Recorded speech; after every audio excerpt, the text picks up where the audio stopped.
It's been quite a week, hasn't it? The opening round of the 2024 F1 season may have driven the remaining Mercedes supporters to slit their own wrists, but Formula 1 sure hasn't let up over the 7 days it took us to move over to Saudi Arabia for round 2 of the season. We've got more on Horny Horner, Max going to Mercedes, Alpine continuing in the quest to be the world's shittest team, and that hardly scratches the surface. With so much to talk about, I don't even need to pad time with a call to subscribe. But I'll do it anyway. Now let's get on to the comedy review. It's the Saudi Arabian Grand Prix.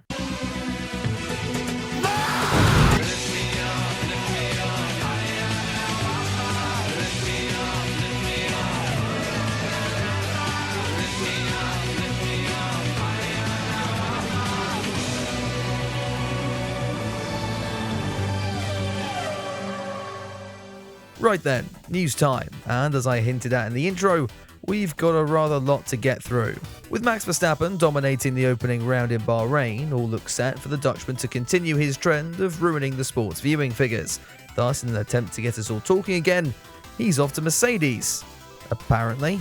Now, I've already gone into detail over why I think this is the most stupid thing I've heard since the last time Jacques Villeneuve opened his mouth, but with tensions still apparently high between the 3-time champion and his team boss Christian Horner, the pair agreed to meet and clear the air ahead of the race in Jeddah on Saturday, only for the Verstappens to send a page boy instead. The conflict over Horner has continued to rage on this week, with the woman making the alleged accusations allegedly suspended from the company.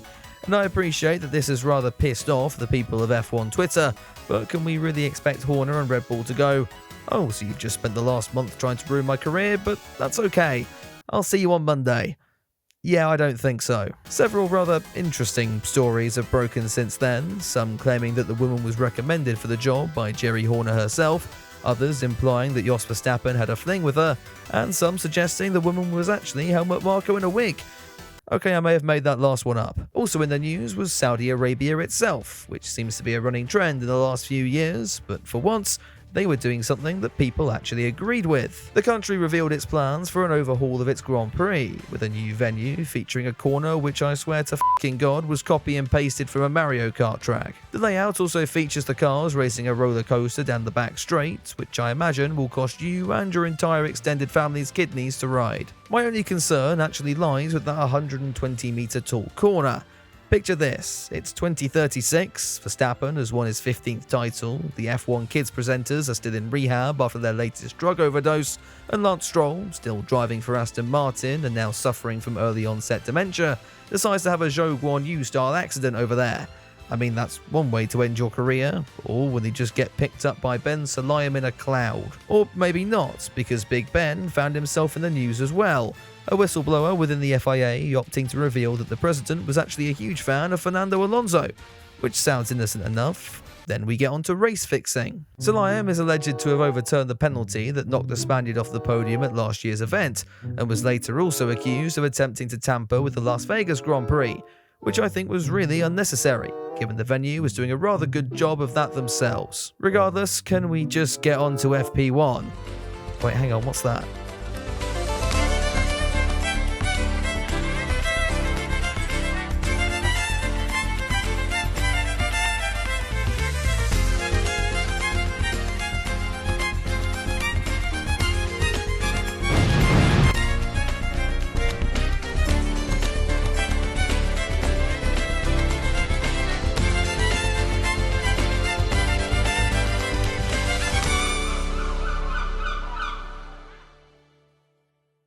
You all wanted it, here it is. With Haas not being as shit as we all expected, it's time for Alpine watch instead. The French outfit endured a horrible Bahrain Grand Prix, which afterwards saw half of its experienced technical team decide it was time to pack their bags and f*** off elsewhere. Bob Bell, who was actually a senior Alpine advisor, not an NPC you encounter after playing too many seasons of F1 Manager, has also left the team and been aptly snapped up by Aston Martin. Safe to say, things are going rather well. The only time we saw an Alpine anywhere near the front of the field was with their junior driver Abby Pulling. And since it was International Women's Day on Friday, I want to make sure I'm being equal towards all the genders. So let's take the piss out of F1 Academy for a bit. Starting the female-only series on International Women's Day was a nice touch, although holding the opening round in Saudi Arabia kinda undoes that a little bit. Still, there were definitely some key takeaways. Firstly, Nikki Shields has won my Commentator of the Year award with fascinating insights such as this. So, Aurelia Nobles there in the 22 Puma car is going for a move. And unfortunately just clipped the rear wheel by the looks of it. A dominant display from Abby Pulling. Started karting from the age of 8, so she has a lot of experience here. She's gone, oh, a little bit of contact. Yeah, so the Red Bull there looking to the outside, trying to pass the kick salver of Carrie Schreiner. Ooh. Oh, and someone might want to check the F1 Academy timing screen, since a troll has broken into the system and literally called someone a knob. Anyway, this is an F1 channel and we haven't got to any F1 track action yet, so let's do that and dive into the first practice hour. Max Verstappen would pick up where he left off, topping the session ahead of Alonso and Perez. The Dutchman had a few small teething problems, mainly curbs and Yuki Tsunoda, but unfortunately wasn't suffering from the setup gremlins that plagued his start in Bahrain and made us think he might actually receive a challenge that weekend. Lance Stroll was also unleashing his Aston Martin all over the circuit, and by that I mean he was spreading debris all over the circuit. Logan Sargent would later try to emulate his hero in FP3, only to receive more Logan Sargent-esque results. Ferrari driver Charles Leclerc had a troubled first practice session, constantly running into debris himself, the track scattered with plastic bags and the bodies of the slaves that put the Jeddah Corniche circuit together. FP2 then would see night descend on the Saudi streets and Fernando Alonso make a surprise return to the top of the leaderboard. Second practice conditions are always closer to what we see during quali in the race, so there should be a lot we can take out of these results. That said, last week implied Mercedes would be on pole, and look where that went. Speaking of the Silver Arrows, Lewis Hamilton nearly took the Mick Schumacher line through turn 21 on his way to P8 in the final standings. His favourite teammate, on the reasoning that he was Valtteri Bottas, continued that trend with the first spin of the weekend at turn 1. Traffic was also the order of the day, Hamilton getting in trouble for attempting to murder Logan Sargent, and Sainz getting involved in his fair share of incidents as well. The Spaniard hadn't been feeling well all weekend, Ferrari clearly attempting to poison their outgoing driver, so it actually looks like a good decision they're dropping him for #washed in 2025. As it turned out, however, this was a little more serious, Sainz getting diagnosed with appendicitis and being ruled out for the rest of the weekend.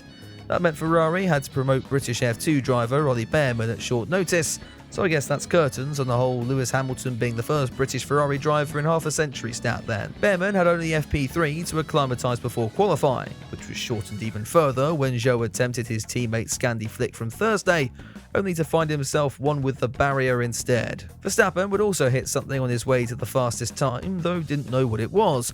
I'm just going to guess it was another Saudi worker again. Leclerc and Perez would round out the top 3, and with the McLarens and Astons also looking competitive, one wondered just how fucked Mercedes were going to be come qualifying. Speaking of, the big story of Q1 would still be Zhou Guanyu, the Kick Sauber team trying their hardest to rebuild his car after a shunt in the morning. The outfit would actually pull this off, only for Zhou not to be quick enough on his outlap to get to the line in time. Let's not kid ourselves though, it wouldn't have changed his starting position anyway. Well, actually, maybe he would have beaten Alpine. Ocon and Gasly were also out, to the surprise of no one at the Enstone factory, mainly because after last week, there's no one left working there anymore. Sargent and Bottas would round out the Q1 eliminations then, as the top 15 drivers moved on. Q2 would see Haas attempt to break new boundaries and use strategy for the first time in 10 years, having Nico Hülkenberg gain a toe from Magnussen prior to his opening lap in the session. This worked to perfection, only for Hulk's car to decide to euthanize itself and take the German out of qualifying a tad earlier than planned. The other story of Q2 would surround the RBs. Yuki Tsunoda and Daniel Ricciardo saw a frosty exchange on the cool-down lap in Bahrain, the Japanese driver's small man syndrome turning him into a bit of an idiot. He was able to harness it to greater effect this weekend, powering on into Q3 whilst Daniel only set a time good enough for 14th. And in true FP1 wheel style, that means it's time to move on and forget this ever happened. Lewis Hamilton was very nearly booted out by the newcomer Bearman in the dying seconds, though held on in 10th. Hats off to Ollie though here, P11 after such a late call-up is a mighty job. Oh, and the British favouritism comments are going to come back now, aren't they? Let's get on with Q3 then, the session starting with a Mercedes 1-2, before everyone else then set their lap times. Verstappen would lead the way after the first set of runs, once again doing a lap that was good enough for pole anyway, Yeah, I'm not going to build up the suspense, you all know what's going to happen. With the commentators now considering P2 the fight for pole, it was between Leclerc, Perez and Fernando Alonso.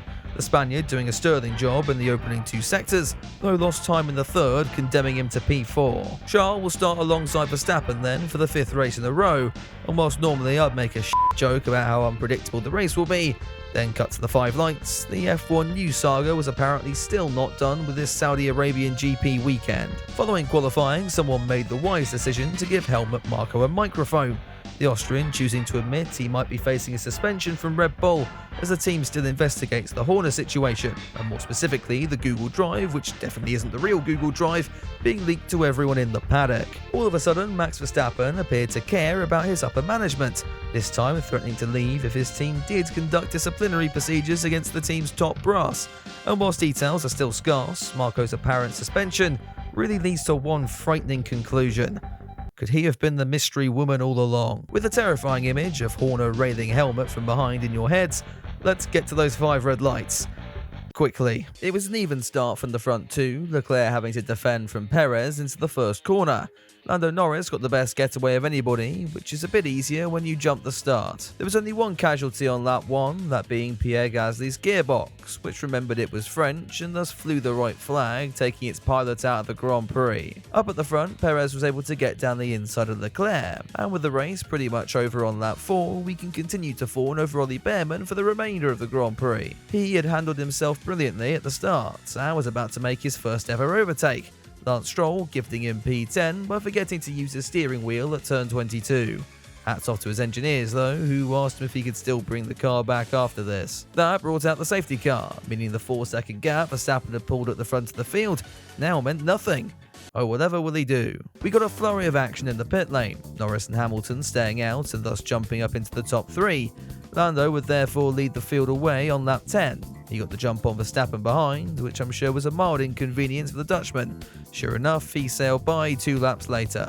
Around this time, the verdict was handed out on Norris's jump start, and thankfully for the Briton, his papaya fans had infiltrated race control and swiftly let him off the hook.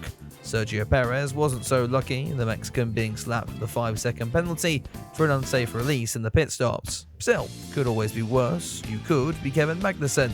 The Dane had already incurred a 10-second penalty for driving into Alex Albon and was about to double that time disadvantage when he overtook Yuki Tsunoda outside of track limits. Maybe this was all the plan though, with Haas trying that strategy thing again. This time, K-Mag would be deliberately hurting his race and everyone behind in order to allow the other box of Hulkenberg to remain in the top 10 on his ailing medium tyres. Magnussen was doing an excellent job of giving Yuki Tsunoda a brain hemorrhage as well, and giving the Formula 1 fans something to be excited about, given Verstappen was already boarding his flight to Australia by this stage. Tsunoda was dropping back like a stone, Albon putting a stunning move down his inside, relegating the Japanese driver to 15th. And remember when we thought these guys would be threats a few weeks ago. Hulkenberg was now in the pits, and for the first time since they entered the sport in 2016, something looked like it might just have gone right for the Haas outfit, the German coming out ahead of Kevin Magnussen's fan club. Since we're focusing on the battle for 11th, you can tell there really wasn't many interesting things going on. Now even the race directors were at it, cutting to Anthony Joshua, who was balancing out his win last night by wearing a Pierre Gasly hat for this one. The closing moments of the race would all be about Norris and Hamilton, who had now finally made their pit stops and had gone onto the soft tyre for the last 10 laps of the Grand Prix. They could have moved up the field, Ollie Behrman would have been a fairly easy target, but decided since the championship had been pretty much wrapped up already, they'd dick around on the fringes of the top 10 instead. No Formula 1 race would be complete without Sauber cocking up yet another pit stop and Daniel Ricciardo continuing to embarrass himself, but up at the front, let's check in on Max Verstappen. We haven't seen him since lap 12, and sure enough, the Dutch Messiah had driven a stellar race to make it 2 for 2 in 2024. Perez and Leclerc would round out the top 3, but hats off to Ollie Behrman, who came across the line in 7th to secure more points than Alpine probably will all season long. The Brit now follows in the footsteps of Nick de Vries, who subbed in for the last driver to go out with appendicitis. Let's just hope his future F1 career ends up slightly better than the Dutchman's did. I don't know where to rank this race though, I won't lie. We got a fair bit of action and overtaking. I guess it's just a shame they were all in the battle for 14th. What do you think though? Let me know down in the comments below and head over to the poll on my community page to vote there as well. While you're at it, be sure to drop this video a like and get subscribed for more comedy reviews throughout the 2024 season. The IndyCar campaign also kicks off tomorrow evening, so I'll be getting a video out on that too, just for those who actually want to see a battle for the lead for once. A comedy review would be complete without a big thanks to all my members and patrons who once again got a sneak preview of this video this week. If you're interested in that or just want to support me and the channel, then you can head over there via the links in the description down below. As I said, I'll be back with the IndyCar review soon, but until then, have a good one.